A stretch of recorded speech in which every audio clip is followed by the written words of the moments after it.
Acronyms, the wonderfully named YIISA. The conference in which we are all participating is truly unprecedented. We are honored to note the participation of over 100 scholars representing 90 or more institutions of higher learning, as well as several representatives of government entities. There are residents of 16 countries here, including from diverse places such as Germany, Venezuela, Burkina Faso, and Texas.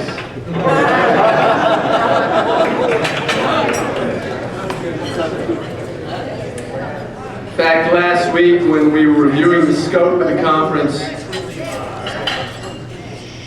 and the fact that it features countless speakers packed into a 3-day schedule, Charles Small looked at me and said, you know, it's kind of the Woodstock of anti-Semitism. So we intend to have adequate bathrooms and to hopefully not run out of food. Our hope is that this is the first of many such conferences, and that the Yale initiative is followed by other educational institutions creating similar organizations. The pervasive and persistent nature of anti-Semitism is one of the most significant human rights issues that we can address. So by understanding it, we can develop more effective methods of identifying and addressing other forms of bias. And while the presentations are truly amazing, as today showed, I personally think that perhaps the major benefit of this conference is in settings like this one.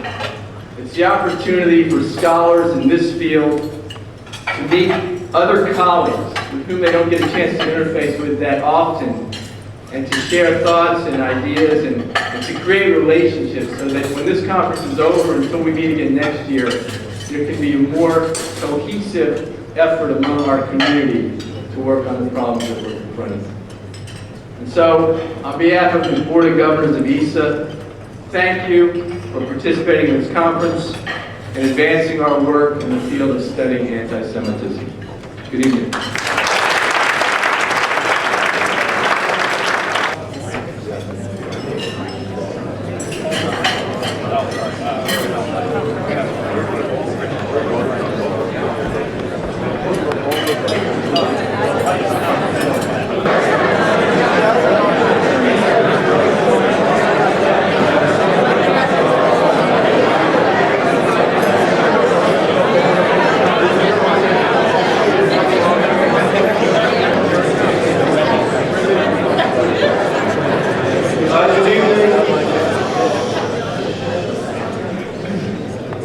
So we're going to start the evening program. Charles Small from YIISA, I think many of you know who I am.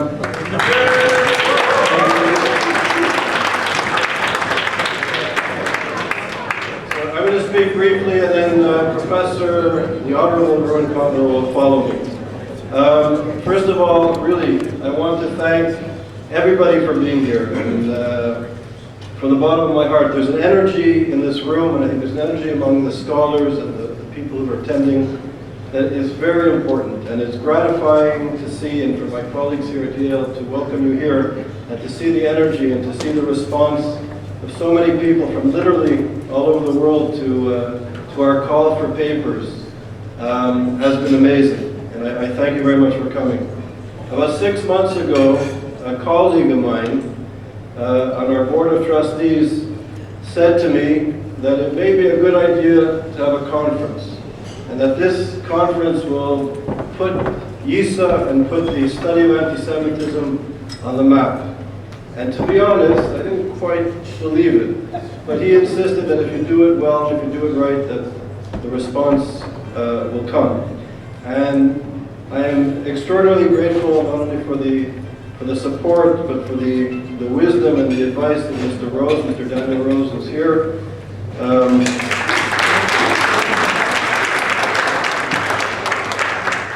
he was correct, and I appreciate your assistance in this conference. And I'd also like to thank other members of the Board of Trustees who are here this evening.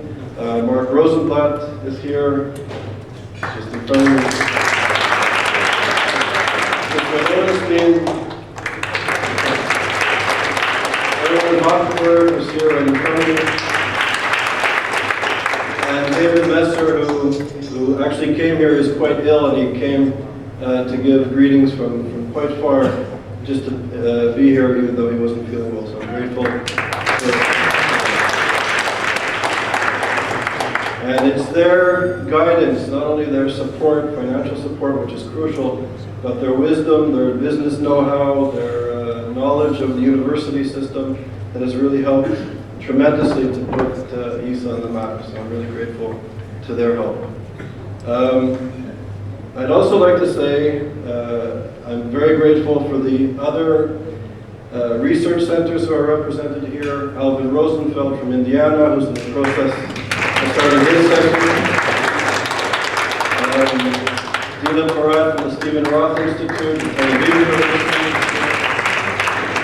Catherine Chatterley, who's the head of the Canadian Research Center on Anti-Semitism and and Ken Marcus, who's here from the Institute of Jewish and Community Research. I welcome them. And yesterday we had they, as well as other members of the International Association for the Study of Anti-Semitism, had our first meeting, which was productive. I'd like to thank all the members of that council for coming early on Sunday, and we had a meeting that actually lasted more than 7 hours, which was amazing, but it was a wonderful discussion, and I think we really went ahead. And I'm quite sorry.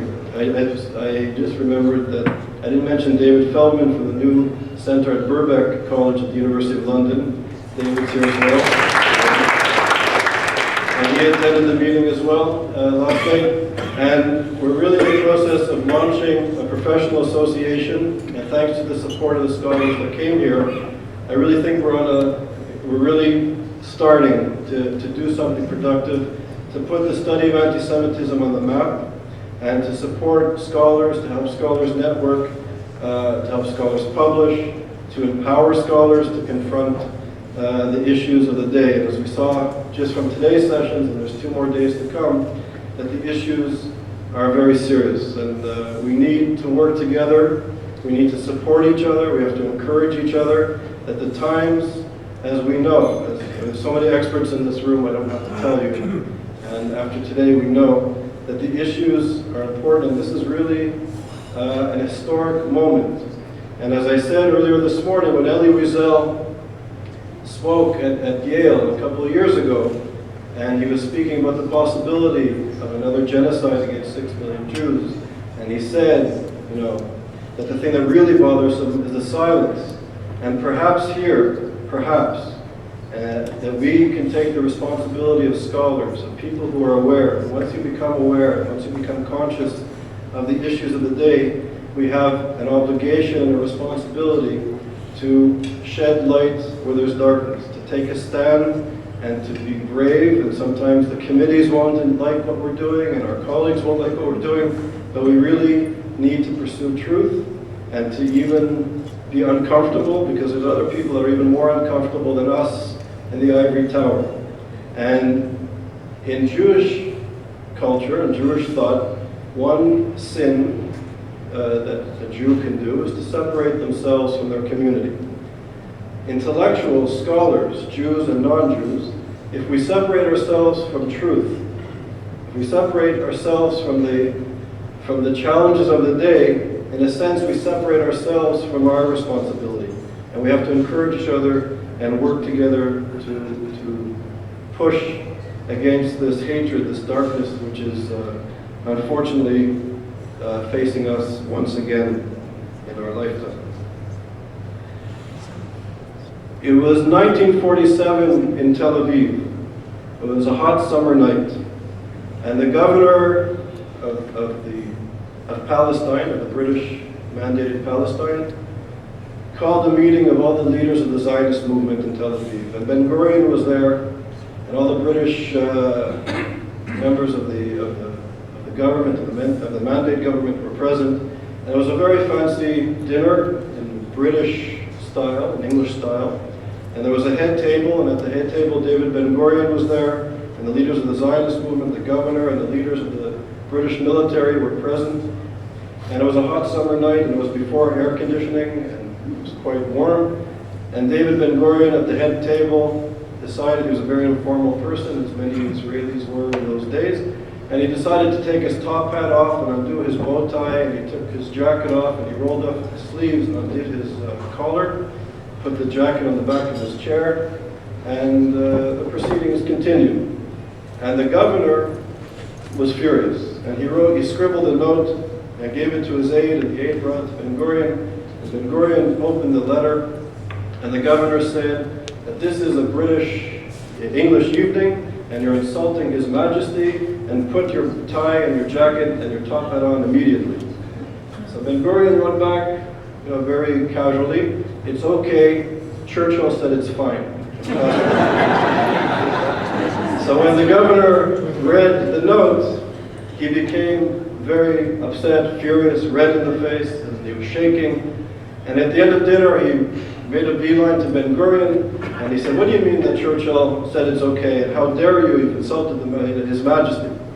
So Ben-Gurion said, last year the Zionist leaders went to 10 Downing Street in London, and we met the Prime Minister and his cabinet, and in the meeting it was very unseasonably warm in London, so I started to take off my jacket, and I rolled up my sleeve and undid my tie, and Churchill turned to me and he said, I don't give a damn what you do in Palestine, but here you put your tie.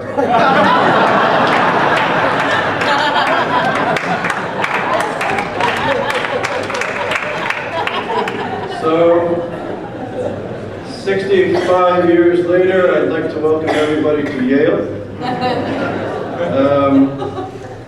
And I think this is a time the leaders of the Zionist movement, of the people struggling for Jewish self-determination, were using chutzpah and ingenuity and creativity and limited resources and made many sacrifices to not only achieve independence for Israel, but to sustain the struggle for maintaining its independence and to develop Israel into a strong, vibrant, cosmopolitan, multicultural democracy. And we can learn from that generation to be strong and to be creative. Today, as I spoke earlier and mentioned briefly, we're facing an upsurge of anti-Semitism. And in a sense, it's very much connected to, I believe, the whole notion and the processes associated with globalization. The neoliberal regime of economics reforms have weakened the state or limited state intervention around the world. And through these processes, hopefully the belief was through democratic principles and the free market system, that more people would have a stake in the future and their lives, the goods and services they had access to, the resources they had access to would improve. But we know through studies that there's a tremendous group of people, particularly in the so-called third world, even though we live in one world, the so-called third world, there's more and more marginalized people.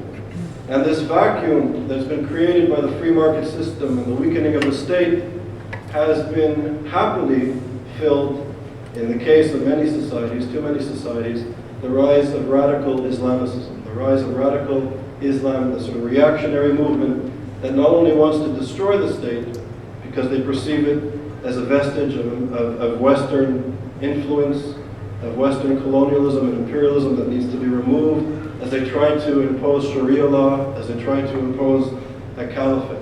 And in this system, we've heard today from so many experts, I don't want to repeat what was been said, but through this system of Sharia law, of a very narrow form of Islamic law that's being imposed in places like Iran, by the revolutionary regime in Iran, and exported to places like Gaza and Lebanon, southern Lebanon. Now we can probably even say Lebanon. Perhaps all of Lebanon is now under the influence or control of Hezbollah.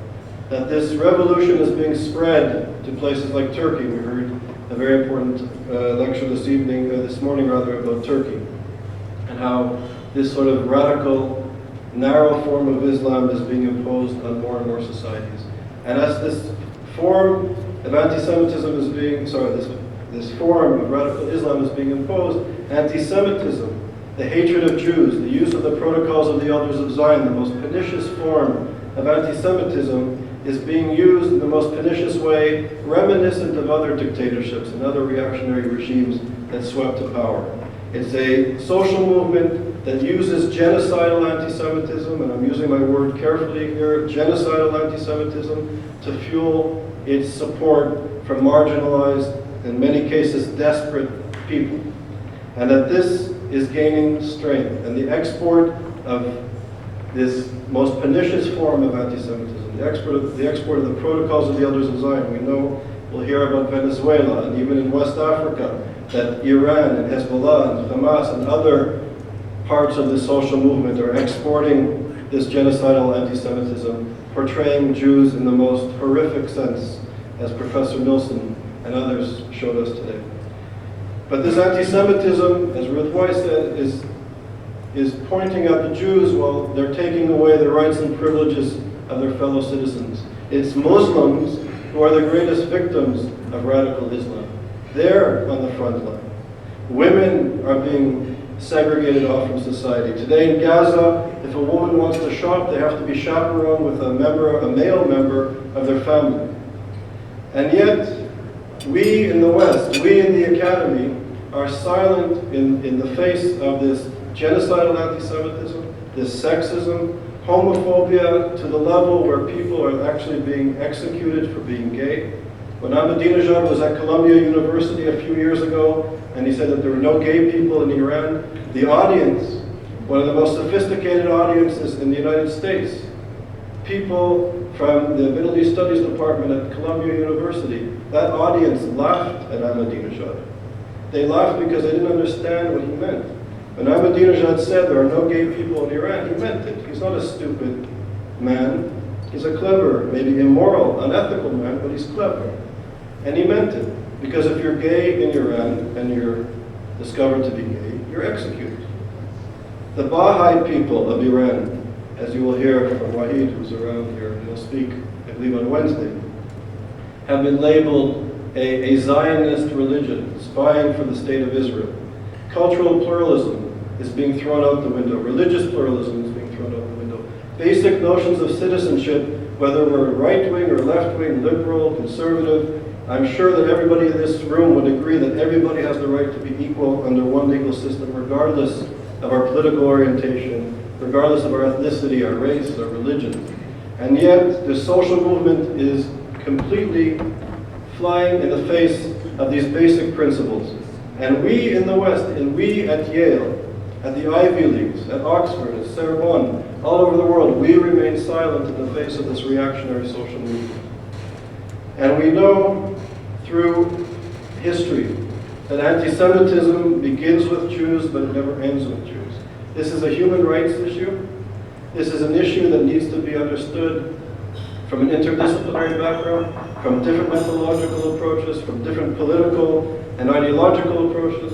We have to support each other, even if we have different perceptions and different views of what the problems are and what the causes are. We have to work together and shed light where there is darkness. The Iranian regime has just passed another threshold. They're now putting plutonium into the Bashir nuclear reactor. And Washington is silent. The European Union is silent. Intellectuals are silent. Human rights activists are silent. And it's the silence that Elie Wiesel felt most troubling, and I think we in this room probably agree. I had the privilege of meeting Natan Sharansky not too long ago in Herzliya at a conference. And in 1984, I traveled to Moscow and Leningrad in those days with a friend of mine through the Hillel Student Society. And we met some refuseniks, and we met his mother and his brother while he was in solitary confinement in a prison, in a gulag.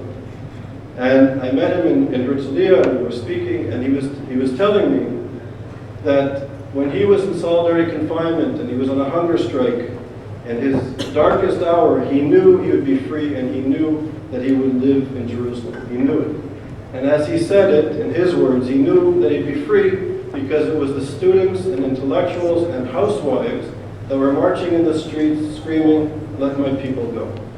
And he, like YIISA, also said to me, why are the students quiet? Why are the intellectuals quiet? And he also doesn't understand. I was at a conference in Israel with a few colleagues that were there as well. It was put on by Pugwash. It's about 14 or 15 months ago. And it was on a kibbutz. And at this meeting, there were people from China, Russia, the European Union, Canada, the United States, and Israel. There were scholars like me in the social science and humanities, experts in the Middle East and in social and cultural theory. There were physicists, and there were people from security at the meeting. And everybody at the meeting agreed that Iran was trying to build a bomb. The debate at the meeting was whether Iran would ever use the bomb. The Israelis said that they would never want to be put in that position, and the Chinese on the other extreme were saying that if Iran had a bomb, that they would become responsible citizens of this exclusive club. And then the debate was, how long would it take? The Israelis at the time were saying about 2 years, and the Chinese were on the other extreme saying 8 to 10 years. And as we go, 14, 15 months later, more and more thresholds are being crossed, and more we remain silent in the academy. And I think it's our responsibility, given the fact that unlike us in the West, the Iranian revolutionary regime is honest. They're straightforward, they're clear. Their religion, or their view of religion, their ideology, their cultural policies, social policies, political policies, and their military policies are clear. Their speeches in their mosque, their speeches to the public, they are clear what they want to do. Their allies are clear. They say it all the time, as we heard today throughout the day in the sessions. And yet we in the West remain silent. And even worse, we in the academy, for people who are engaging in the study of contemporary anti-Semitism, we are actually, in some cases, perceived as the enemy. Because we are put into pigeonholes. We are put into pigeonholes that we are somehow reactionary. Somehow we are the ones who are Islamophobic. Somehow we are the neoconservatives that want to create war and havoc. And it's this environment, I don't know what it's like in other countries. I know in certain parts of Europe it's more difficult than here, and etc. But it's not a popular view or popular position to be dealing with issues of anti-Semitism in the academy. And this is why I call upon you, despite political difference or ideological difference or the debates that we have among ourselves, which sometimes are intense, that regardless of where we stand, the fact is that the anti-Semites, in my view, are marching forward. And we have to make some noise. We have to do high caliber scholarship and let it be known. We have to take a stand against those who want to silence us or put us in a pigeonhole to say that somehow we're reactionary for dealing with these issues. So I call upon you today as scholars, as people who search for the truth, as people who are here to shed light where there is darkness, to push forward, even if you become unpopular, even if you get into trouble in certain committees, to push forward. And one thing that just comes to mind is Judith Butler, a Yale graduate, a person who speaks with pride about her Orthodox Jewish background, a woman who speaks openly and with pride that she's gay, a woman on the cutting edge of social theory and philosophy, who is almost, I think I'd say, an icon in certain parts of Europe, one of the most important political thinkers, social thinkers of our time, a professor at Berkeley, California.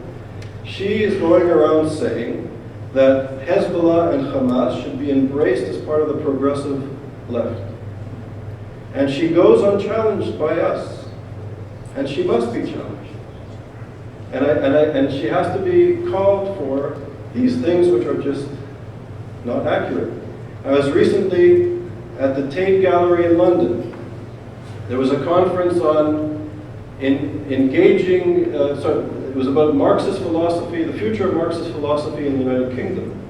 And I went there as an invited guest. I know the curator, we studied together in England, I was invited. And I know in our circles, sometimes those of us who study anti-Semitism, we speak about the Red-Green Alliance. We speak about how the radical left and the radical Islamic movement work together. And in the back of my mind, I kind of come from the left, and I'm a critical social theorist, that's my background.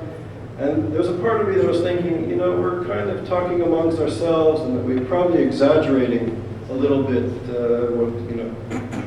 So here I was in the Tate Gallery, people like Terry Eagleton, leading political philosophers, serious scholars, people in their 60s and 70s who've written books, Marxist thinkers, serious thinkers from Oxford, Cambridge, the University of London, the University of Birmingham, serious thinkers. And the whole theme of the evening was how, as Marxists, do we engage radical Islam? And they were saying they were opposed to American and Western hegemony, they're opposed to colonialism, they're opposed to capitalism, so are radical Islamists, and that they can work together. I think my jaw was on the floor for most of the time. And I went for dinner with them, and I was sitting next to a scholar who I won't mention her name. She's a very serious environmentalist, Marxist, feminist philosopher from a prominent university. And I was sitting next to her, and she gave this rousing speech during the session, about 600 people in the Tate Gallery. And I turned to her and I said, you know, if I was an Anglo-Saxon Protestant professor from Oxford, and I was 75 years old, and I turned to you, and I said, you know, as a woman, you have no right to be out at night, and as a woman, you have no right to have a career, and you should go home. What would you think of me? Because obviously this is what radical Islamists would say to a woman in many places, certainly in places like Gaza and southern Lebanon and the like. And she turned to me and she said, well, based on your accent, you're American, you must be a Bush supporter, neoconservative. And this was her response. And I told her, you know, as a serious philosopher and thinker, don't you think that you have a better response than just calling me a name? Anyway, that was the end of the conversation. So, this is our challenge. I think we all have to work together, support each other, help each other, and hopefully there'll be more conferences. We can work together, publish together, empower each other. And I wish you good fortune in your work. Enjoy the rest of the conference, and look forward to working with all of you in the near future.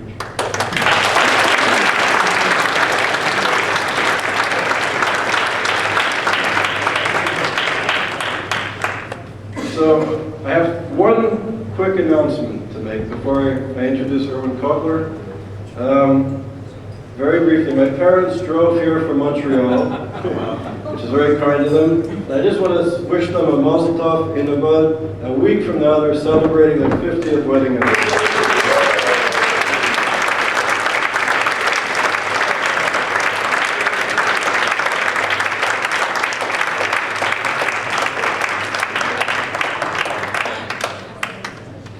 So, Erwin Kotler, he's known to, I'm sure, everybody in this room. He is a mentor, inspires me, and I'm sure many of the people who deal with issues of anti-Semitism and human rights. He works tirelessly.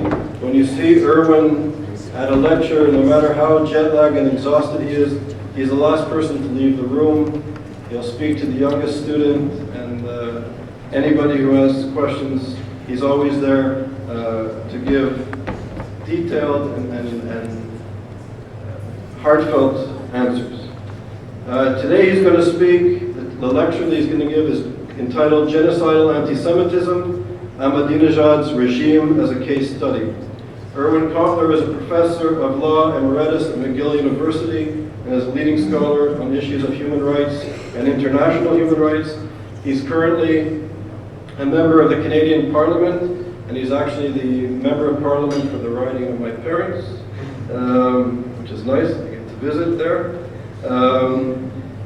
He's also, among other things, it's not just being a scholar and a lawyer, he's an activist. He's the chairperson for the Responsibility to Prevent Coalition, which is a group seeking to hold Ahmadinejad legally accountable for inciting of genocide and other human rights abuses in Iran. He founded the important all-party parliamentary group, which is ending to seek the bloody genocide in Darfur. The genocide in Darfur incredibly continues year after year.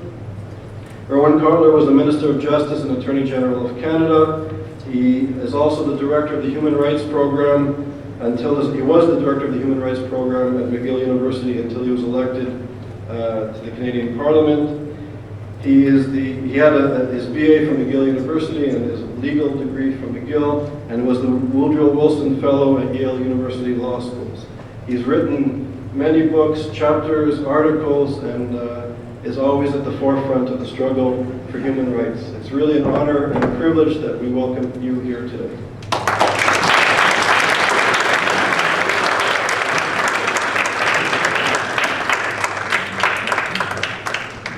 Thank you, Charles, for those very kind words of introduction. I want to begin, actually, by commending you not only for being the driving force in the organization of this conference, but for being the inspiration in the founding of the two scholarly organizations that are co-sponsoring this conference. So,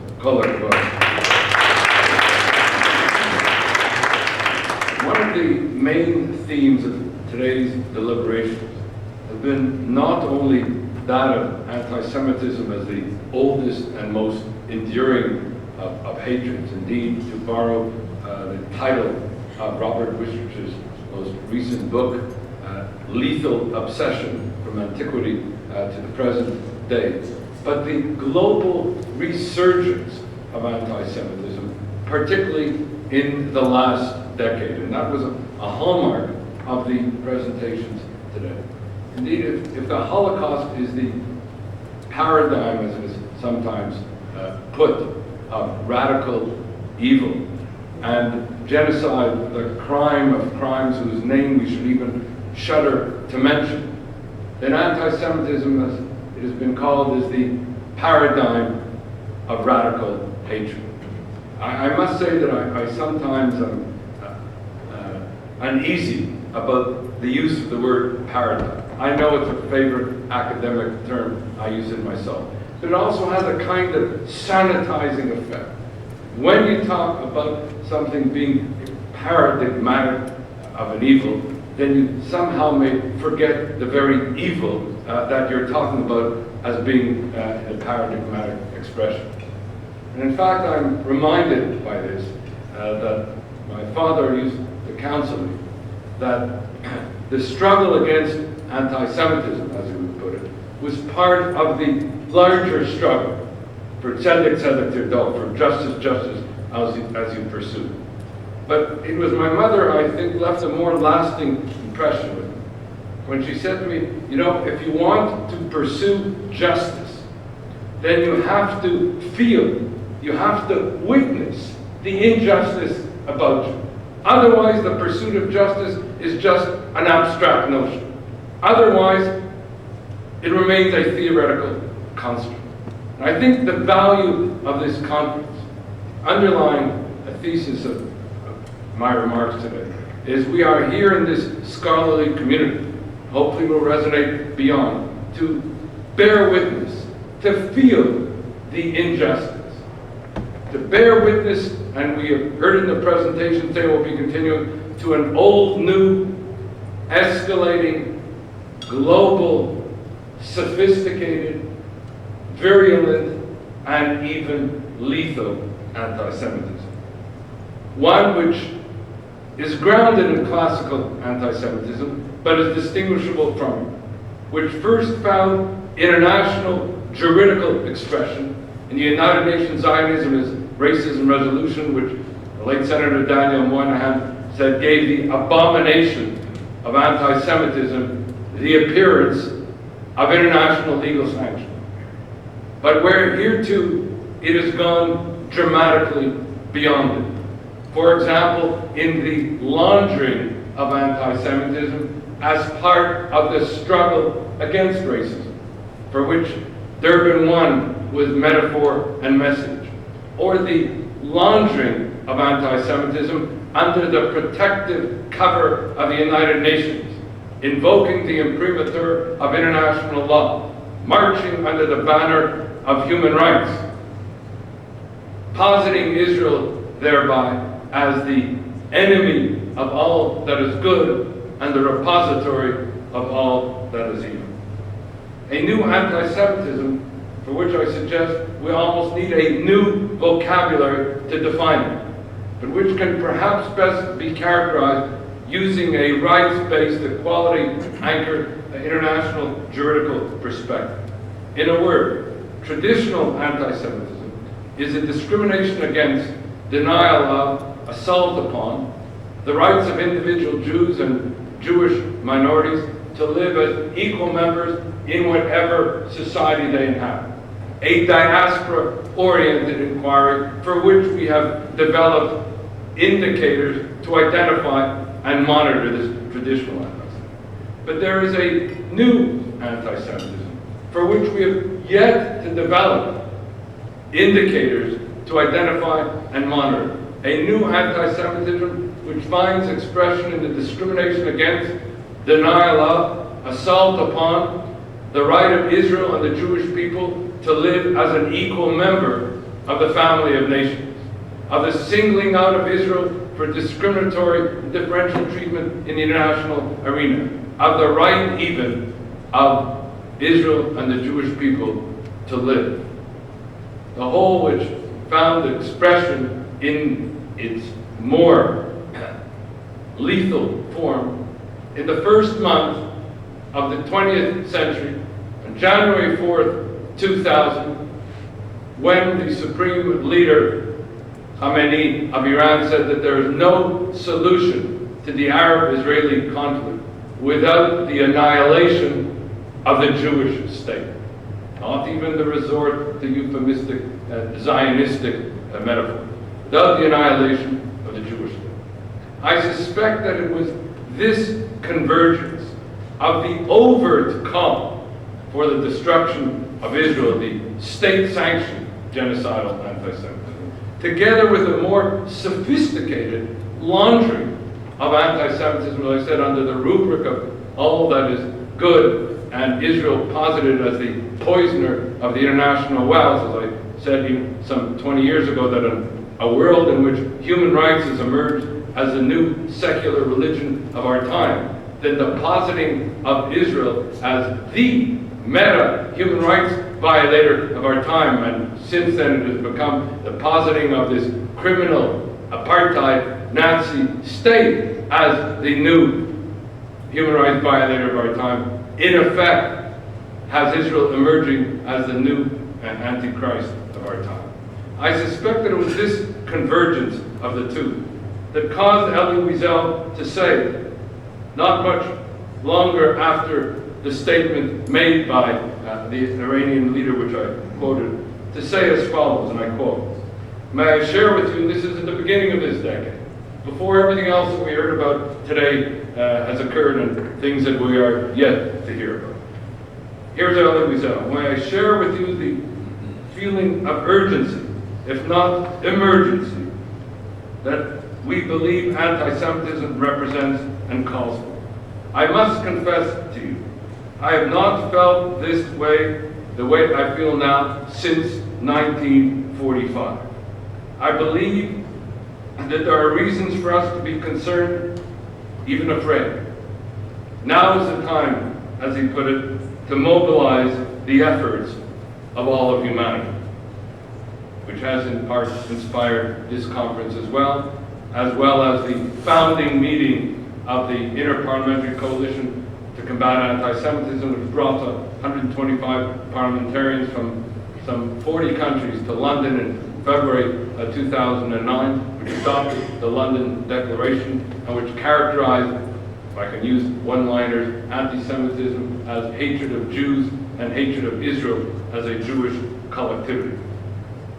And this dovetailed as well At the same time, in Europe, while Elie Wiesel was speaking, as I've cited, here in the United States, with Per Ahlmark, the former Deputy Prime Minister of Sweden, writing in Europe at the same time as follows, and I quote, and this is where he himself was observing the complex intersections between the old and new anti-Semitism and the impact of the new on the old, and sort of pithily concluded the intersecting relationship and impacts as follows, quote, compared to most previous anti-Jewish outbreaks, this new anti-Semitism is often less directed against individual Jews. It attacks, as he put it, primarily the collective Jew, the state of Israel, and then such attacks start a chain reaction of assaults on individual Jews and Jewish institutions. In the past, the most dangerous anti-Semites, as Per Ahlmark put it, were those who wanted to make the world Judenrein, free of Jews. Today, and this is at the beginning of this decade that he was saying this, the most dangerous anti-Semites might be those who want to make the world Judenstaatsrein, free of a Jewish state. And so what I would like to do at this point is focus on that particular phenomenon of genocidal anti-Semitism. This is not a term, as Charles himself mentioned when he referred, not a term that we use lightly or easily.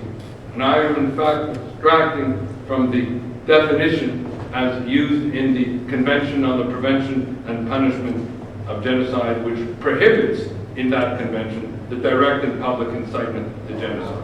Simply put, if anti-Semitism is the most enduring of hatreds, and genocide is the most horrific of crimes, then the convergence of this genocidal intent embedded in anti-Semitic ideology is the most toxic of combinations. There are, in effect, three manifestations of this genocidal anti-Semitism. The first is the state-sanctioned, indeed state-orchestrated genocidal anti-Semitism in Ahmadinejad, Iran. And I use that term to distinguish it from the people and publics of Iran who are otherwise the targets of massive domestic repression, which we should not ignore in any of this or any discussion with respect to Iran. The second manifestation of genocidal anti-Semitism are the covenants and charters, the policies and platforms of terrorist organizations such as Hamas, Hezbollah, Islamic Jihad, Al-Qaeda, and the like. Let there be no mistake about this. These are not just terrorist organizations, though that would be bad enough. They have an objective which is genocidal, an ideology which is anti-Semitic, and a purported reach which is global. Some of it which was exemplified, and I had more references here, but for reasons of time I will unduly abbreviate and do this as I go on. Reference in the words of Hezbollah leader Hassan Nasrallah, who said that, quote, if all the Jews were gathered in Israel, it would be easier to kill them all at the same time. I was reminded of this because I don't know how many of you saw yesterday's program, the GPS that Fareed Zakari. And at the end of his program, he shows a picture of a synagogue called the Abraham Synagogue. It says, this synagogue is not a synagogue in North America. It's not a synagogue in Europe. It's a synagogue in Beirut. And it's a synagogue which is being refurbished in Beirut with the support of the Christians and with the support of the Muslims, and indeed even with the support of Hezbollah. And then there's a quote from an alleged Hezbollah representative that we are not against the Jews, we are against the occupation. I thought it might be useful in that context, and I was reminded of this, of another lesser known, but no less defamatory and incendiary expression by Nasrallah and Hezbollah, where he said, and I quote, if we search the entire world for a person more cowardly, despicable, weak and feeble in psyche, mind, ideology, and religion we would not find anyone like the Jew. Notice, says Nasrallah, I do not say the Israeli, I say the Jew. The Shiite scholar, Amal Sad Goyare, author of the book Hezbollah, Politics and Religion, argues that such statements, and I quote, provide moral and ideological justification for dehumanizing the Jews. In this view, she added, the Israeli Jew becomes a legitimate target for extermination. This is a Shiite scholar writing a book on Hezbollah, so characterizing their ideology, and continues, and also legitimizes attacks on non-Israeli Jews. One would have hoped that Fareed Zakaria would have at least balanced the statement that he made, quoting a Hezbollah representative that we are not against the Jews, only against the occupation, with what has been in fact said by Nasrallah and what in fact has been characterized about Hezbollah by Shiite scholars themselves who have written about it. The third manifestation of this genocidal anti-Semitism, and we were witness to it today, are the religious fatwas or execution writs where the genocidal calls in mosques and in medias are held out, in fact, as being religious obligations, and where Jews and Judaism are characterized as a perfidious enemy of Islam. Here, Israel emerges not only as the collective Jew among the nations, but emerges here as the Salman Rushdie among the nations. But here the fatwa is not just as abhorrent as it was against one Muslim writer, but the fatwa is against an entire state and people. In the world, Israel is the only state in the world, and the Jewish people, the only people in the world today. And I state this now as an empirical proposition, that are the only state and the only people that are the standing targets of state-sanctioned calls for their destruction by religious, terrorists, and governmental leaders.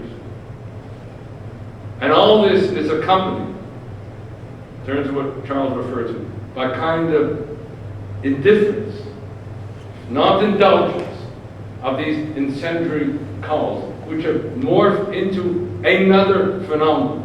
That not only are Israel and the Jewish people the only standing targets of incitement to genocide, but the only state and the only people that are the targets of standing accusation of themselves engaging in a Holocaust and genocide of the Palestinian people. An Orwellian inversion, I hate to use that cliche term, but a kind of, I've heard people saying it today, that we live in an upside down world in terms of the Nazification of Israel and the Jews. Accordingly, at this point, what I'd like to do in terms of analyzing Ahmadinejad's Iran as a case study is using it not only as a case study of the manifestations of each of these examples of state-sanctioned genocidal anti-Semitism, but also of the moral and juridical inversion that has taken place in the Nazification of the Jew and of Israel in the ideology of radical Islam. Again, another framing theme in today's discussion. And to do so at a time when we meet, in fact, at a unique historical moment that not only, I think, dovetails with the convening of this conference, but also with the phenomenon of genocidal anti-Semitism. As it happens, we meet on the occasion of the 65th anniversary of the United Nations Charter, intended, as it was put, to save succeeding generations from the scourge of war, but which has been assaulted again and again. On the eve of the 65th anniversary of the adoption by the United Nations, the General Assembly of the Prospective Genocide Convention, sometimes referred to as the Never Again Convention, but which has been assaulted again and again. In the aftermath of the 16th anniversary of the unspeakable genocide in Rwanda, where 1 million Rwandans, mostly ethnic Tutsis and some moderate Hutus, were murdered in less than 3 months from April to July in 1994. An unspeakable genocide, not only because of the horror of the genocide, but because this genocide was preventable. Nobody can say that we did not know.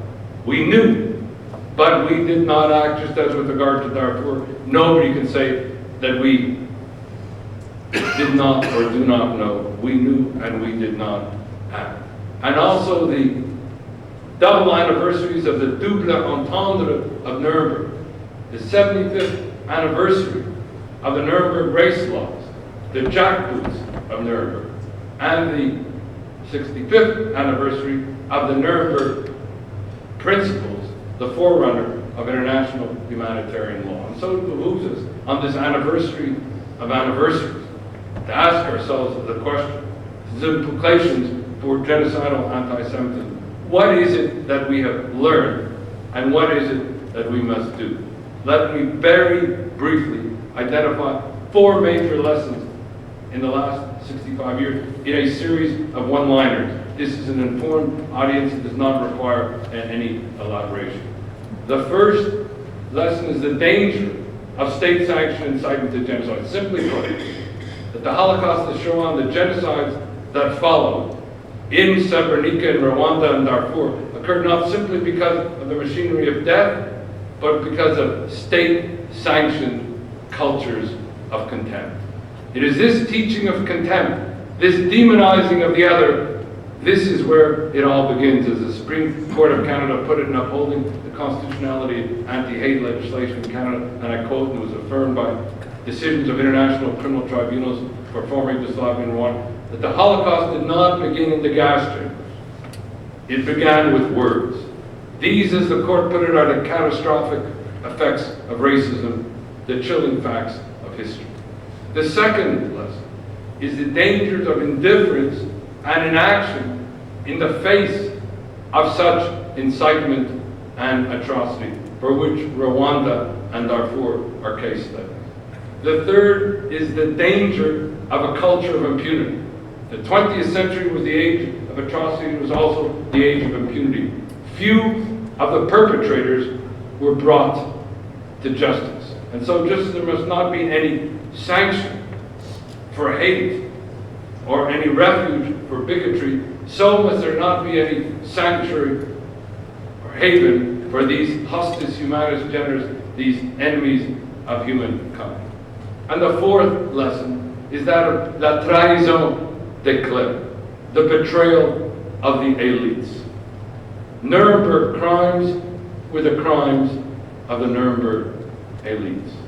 And it is a tragedy that today the elite institution, the repository for the promotion and protection of human rights in our day, which is a law professor, I would teach the jurisprudence of the United Nations Human Rights Council, established for the purposes of promoting and protecting human rights and holding human rights violators to account, where we have a spectacle that in the first 80% of its decisions, one member state is singled out for discriminatory and differential indictment. Call it X, it happens to be Israel.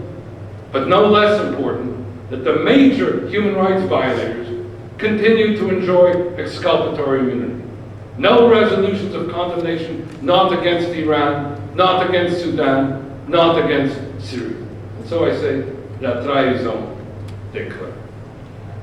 And if you look at the character of state-sanctioned genocidal anti-Semitism in Iran, my paper was going to deal with a cluster of dynamics which together constitute a critical mass of genocidal incitement or genocidal indictment. What you really find are the manifestations in using genocidal anti-Semitism in Iran as a case study. What you find are the manifestations, the dynamics of contemporary anti-Semitism.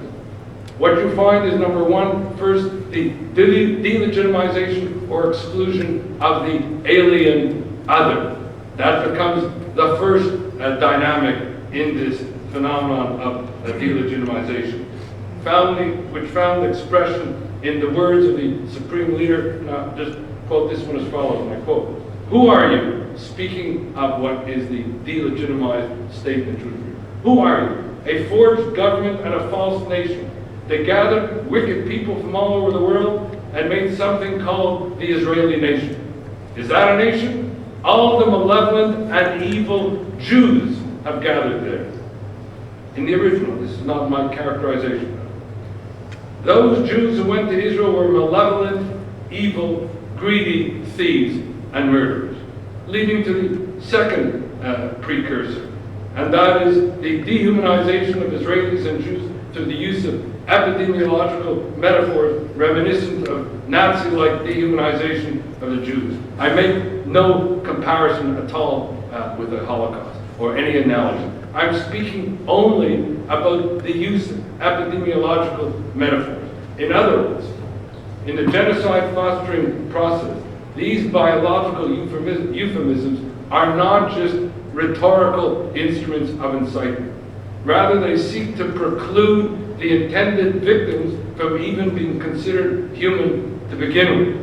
Therefore, just as Jews were labeled as vermin by the Nazis, and the Tutsis were labeled as cockroaches in Rwanda, so too have Israelis and Jews been dehumanized and labeled in Iran as filthy germs, savage beasts, black and filthy microbes, a cancerous tumor, a stain of disgrace on the garment of the world of Islam, a stinking corpse, a cancerous bacterium. You get the point. I regret even to have to cite what I did. But you appreciate here the danger of this kind of dehumanizing incitement as part of the precursor to genocide, which lead to a third precursor, and that is the demonization of Israel and the Jew.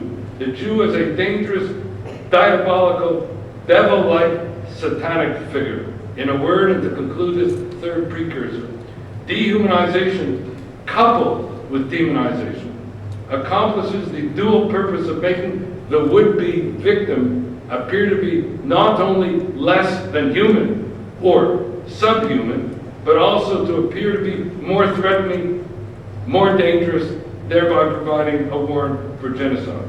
As when Ahmadinejad and other Iranian leaders, and Mayor Litvak was correct today, this is pervasive throughout the elite themselves, refer to Jews as the true manifestations of Satan and the like. Which brings me to a fourth phenomenon, and this was dealt with by Mayor Litvak today, and I don't want to belabor it, and the phenomenon of Holocaust denial, other than to make just 2 points. That the phenomenon of Holocaust denial, which also in the Iranian version accuses the Jews of fabricating the host of the Holocaust, thereby adding to the demonizing motif, not only talks about the Jews as having fabricated the host of the Holocaust, but then moves inexorably in terms of accusing the Jews of having perpetrated the Holocaust. Now, when there was an anti-Semitism, a Holocaust denial conference that was held in Iran 5 years ago, there was a measure of outrage. But at the same time, there was no outrage. There's outrage at Holocaust denial, some measure of outrage. But there was no outrage at the ongoing state-sanctioned incitement to genocide for a future Holocaust. Similarly, when Iran just 2 weeks ago established a Holocaust denial website, there was some modest reaction, mainly in Israel, of outrage to this Holocaust denial website. But generally speaking, no real generalized or universal outrage, nor was there any outrage at all about the fact that this Holocaust denial website actually had more about Holocaust inversion and the Nazification of Israel and the Jew than it had about the denial of the Holocaust, leaving aside entirely the whole question of state-sanctioned incitement to genocide, which leads to the fifth precursor, which has come to be known as the false accusation in the mirror, yet another warrant for genocide. Simply put, genocides invoke this in order to convey to their people that if this evil aggressor is not somehow dealt with, then this will be a danger to all Iranians, indeed to all Muslims. This was mentioned today in terms of the Istanbul Declaration. We found this narrative where the Freedom Flotilla is pitted against the aggressive, murderous Israelis. And so you have the false accusation in the Mirror as being yet another warrant for framing aggression as self-defense, a leitmotif which has been used and advocated by the Nazis and the genocidaires in the Balkans, Rwanda, and Darfur.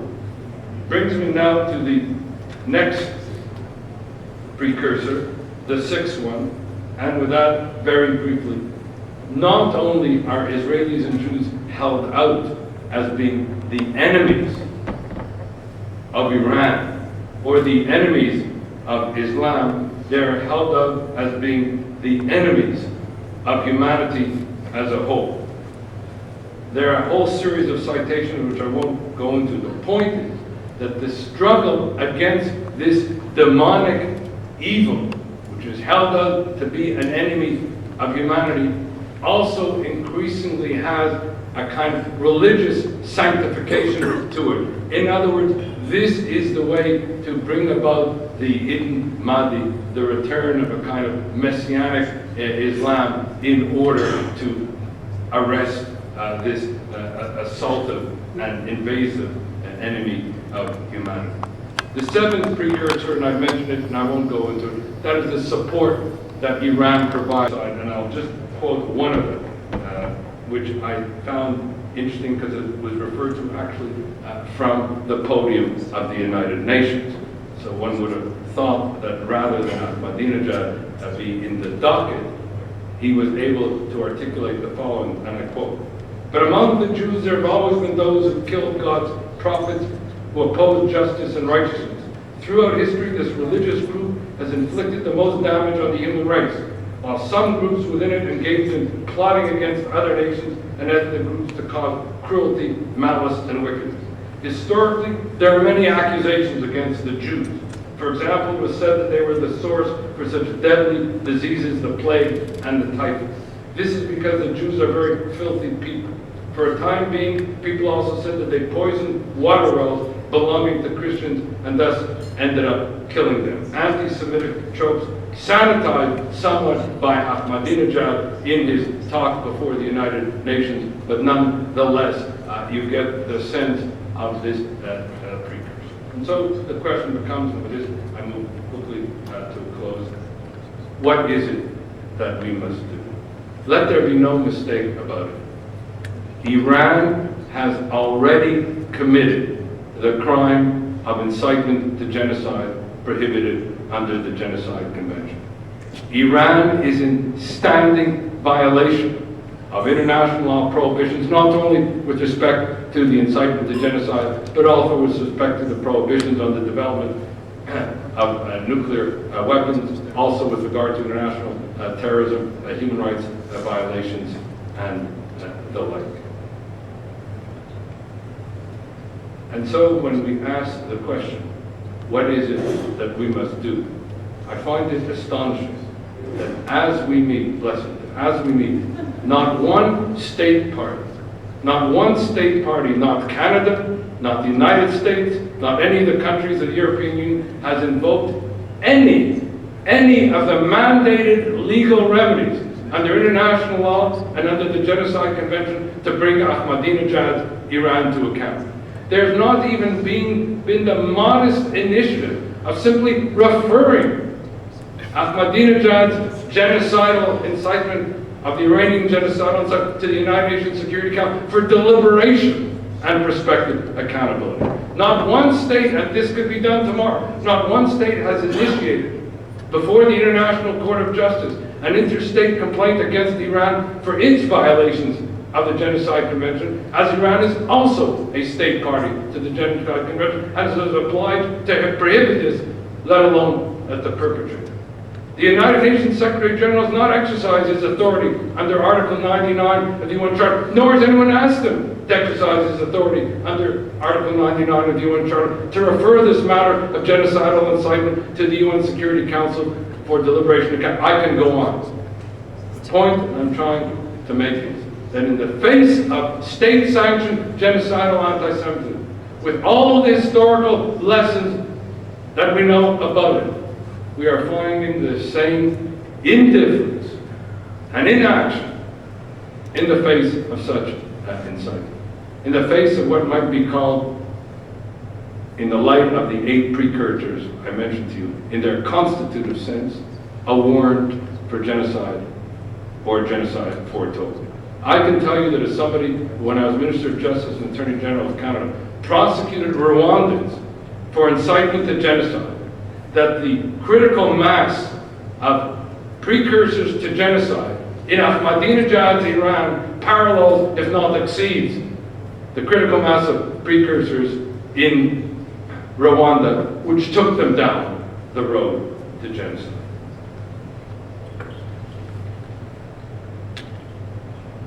The time has come, indeed I would say it is past, but still the time remains to sound the alarm and to call the international community to account with a wake-up call to that international community. For we have learned only too well, and Charles mentioned it, that while it may begin with Jews, it doesn't end with Jews. As the French say, at times such as these, qui s'excuse, s'accuse, that whoever remains indifferent indicts himself or herself. I prefer also to go back to our own sources and say, if not now, when? In lo achshav emata. And if not us, who? The pursuit of justice, as my parents would put it, demands no less. And the combating of anti-Semitism is a fundamental component of tzedek tzedek tirdov and the implementation of a tikkun olam for all. Thank you.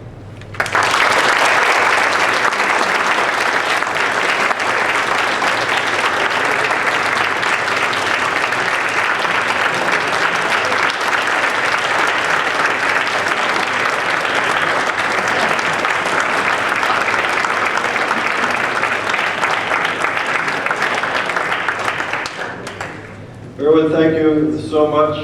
Thank you very much for your presence this evening. And not only your presence this evening, but your presence in the struggle for human rights and for dealing with issues of anti-Semitism around the globe.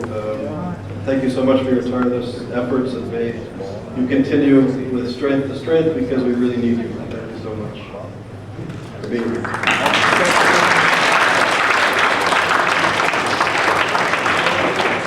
I'm just going to end the evening by inviting Jim Ponette, the rabbi at Yale University, to make a brief closing. And then I would invite you, it's not an open bar, but there's a bar on the upstairs on the 19th floor. I invite people to perhaps come for some informal discussions and networking. It's on the 19th floor of the hotel. And as Jim Ponette, the rabbi at Yale, walks up to the podium, I just wanted to say that it means a lot that Jim is here and will say a few closing remarks for the evening. I know it's late. About 5 years ago, I went to Jim's office with this crazy idea of bringing a research center to Yale on anti-Semitism. And in his office, we started to hash this plan. And he introduced me to the right people and helped me navigate Yale, which was a daunting task in those days. And I guess, as they say, the rest is history. So it means a lot that Jim is here to end the proceedings this evening.